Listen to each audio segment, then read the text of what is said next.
Hello guys. Somebody put on, they said it would be nice to see another one of those day in the life videos. And I haven't been doing them so much because Darren's been doing them. But now Darren's kind of on the HGV at the moment, and I've spoken to him.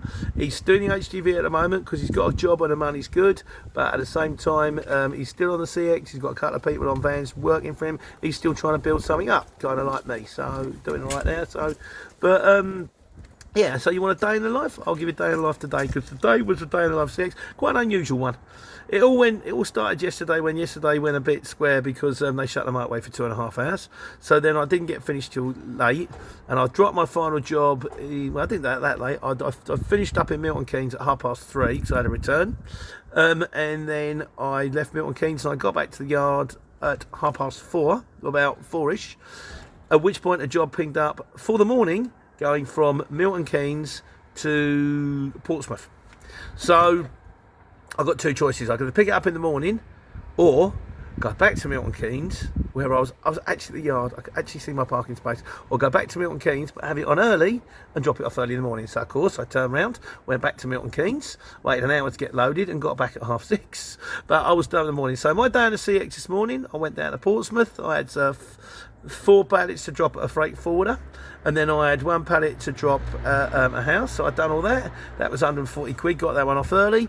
And then I got a job from a naval base in Portsmouth going to Bristol. Got half the way there, it got cancelled, 25 quid. And then I got another job picking up, I can't remember, somewhere else in Portsmouth, going to someone like Raynham. Picked that one up. I was just about to put in and pick it up. They rung up and cancelled. I went, I'm on site. He went, we know, we can see you on a tracker. 25 quid.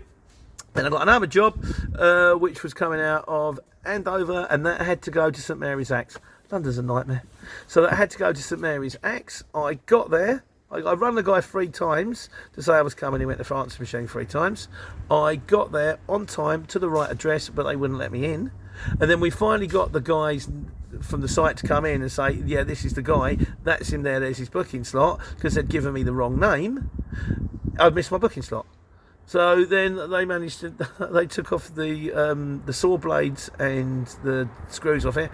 And so then I'm stuck with all this, and the guy turned around and said, can you re-deliver tomorrow, the shipper? And I went, no, I've got end user tomorrow. So I've now driven around London where I'm going to rendezvous. This is what happens when jobs go wrong, by the way, guys. I'm now going to rendezvous with another driver who's going to take the load off me, who can re-deliver it tomorrow morning. So I'm currently, while I'm sitting here waiting, I thought I'd do a video for you guys. And that's what happens when jobs go wrong. You call another driver, you get the other driver to meet the original driver if it's a breakdown, or if something, you know, the time slot's missed, you swap it onto another driver and you get the other driver to do it. And I've said this job is now overrun by a few hours, couple of hours. We're all right with waiting time, or, you know, extra time. He said, just tell me what you need and put it on at the end of the job. That's fine. So I'll get this one tipped as soon as my man turns up, and then I shall go home. And tomorrow's another day. Is that a typical day on the CX? No, not really. Mostly it's go to the place, pick the job up, go to the place, deliver the job, do that 2 or 3 times, go home. That's a typical day on the CX. But like I say, it's a weird and wonderful world out there. I personally would rather have not had this. I personally would have rather just got there, got the job off and gone home. I know I'm getting extra money for it, but I'm getting extra aggravation for it as well. But then that's no one's fault. You know, a bit of communication would have been better. People answering their mobiles would be a wonderful thing, but that's just life, isn't it? So anyway, there's a typical day. There is a day on the CX. Is it typical? It's not atypical. Anyway, on that note, I'm going to wait for the guy to turn up, and I'm going to move a load of plasterboard. Hope you're well, and you know what to do. Take care, take money.